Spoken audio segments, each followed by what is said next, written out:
मित्रों नमस्कार। सुगंधम क्लासेस की इस प्लेटफॉर्म पर आपका सुस्वागत है। आज हम सब हरित संकल्प के साथ मियावाकी मेथड पर चर्चा करने वाले हैं। मियावाकी मेथड एक अनोखी वृक्षारोपण की तकनीक है जिसके द्वारा कम जगह में घने एवं पूर्ण विकसित वन लगाए जा सकते हैं। शहरों में आमतौर पर जमीन की अल्पता एवं पर्यावरणीय सौंदर्य दोनों के सापेक्ष में यह जापानी पद्धति पूर्णतः सक्षम है। जापानी वनस्पति शास्त्री अकीरा मियावाकी ने एक ऐसी आधुनिक तकनीक विकसित की जो हमारी शहरी हरित आवश्यकताओं को पूरा करता है।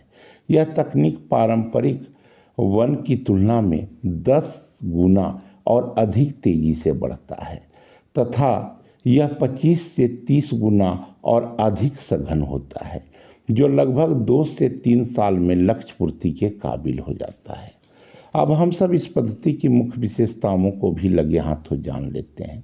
मित्रों, इस विधि में केवल स्थानीय या देसी पौधों का ही उपयोग होता है जो उस क्षेत्रीय वातावरण से सर्वथा मेलजोल स्थापित किए हुए होते हैं, अर्थात वहाँ के वातावरण के अनुकूल होते हैं। यहाँ सघन रोपण को प्राथमिकता दी जाती है, अर्थात प्रति वर्ग मीटर में 2 से 4 पौधे लगाए जाते हैं। पौधों के पास पास लगाने से वे प्रकाश की तरफ ऊपर की ओर तेजी से बढ़ते हैं। यही इस तकनीक का मूल सिद्धांत है। इस तकनीक में श्रब, छोटे पेड़, मध्यम पेड़, बड़े पेड़ की विभिन्न प्रजातियां एक साथ लगाई जाती है। इस कारण यहाँ बहुस्तरीय पारिस्थितिकी तंत्र विकसित होता है।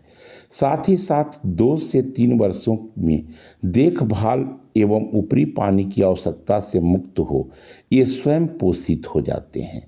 इस पद्धति में कुछ खाद एवं जल धारण क्षमता बढ़ाने हेतु नारियल की भूसी, चावल की भूसी, मूंगफली के कोपले इत्यादि का इस्तेमाल होता है।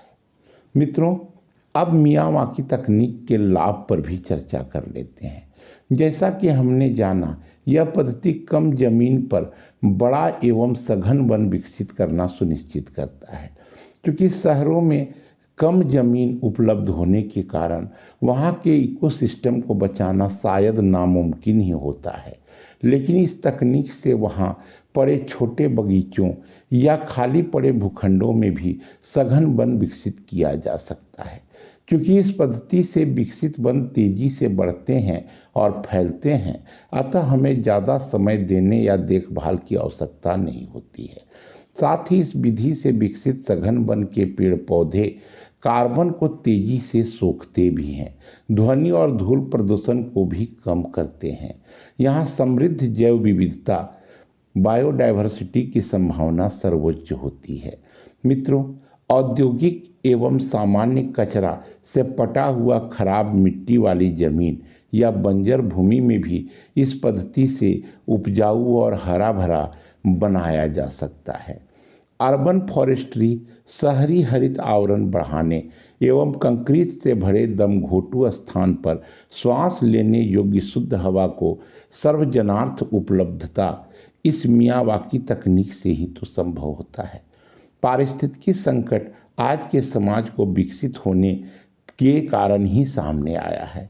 हम विकास की औंधी दौड़ में अपने पर्यावरण एवं अपने खुद के अस्तित्व के लिए भी प्राणघाती संकट मोल ले रहे हैं। डिफॉरेस्टेशन हमारी इन्हीं अंधी महत्वाकांक्षाओं की ही तो देन है।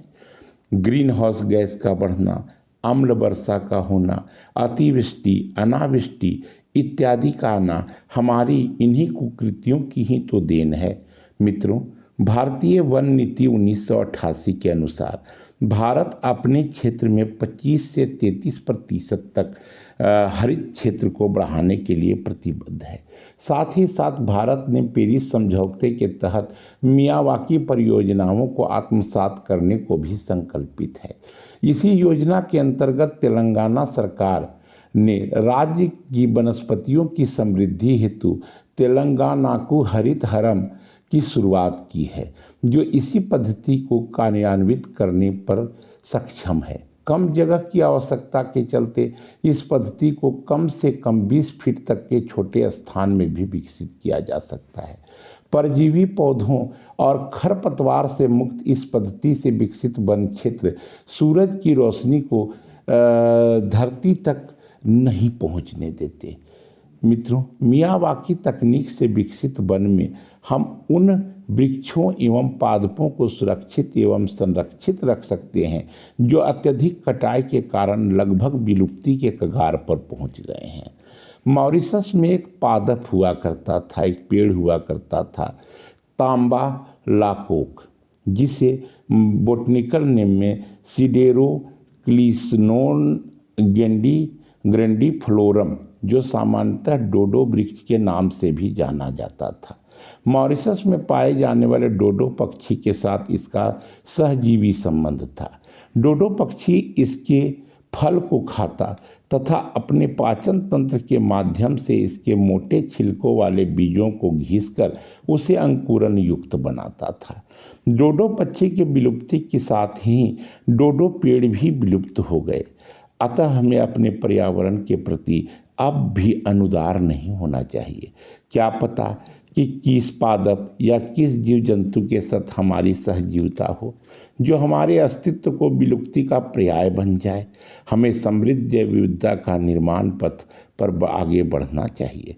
नदियों, पहाड़ों की स्वच्छता एवं विकास पर ध्यान केंद्रित करना चाहिए, अन्यथा वह दिन भी दूर नहीं जब हम होंगे सिर्फ हम, भूखे प्यासे, बीमार एवं बिलखते नवजात बच्चे के जैसे। तो सोचें, समझें। धन्यवाद।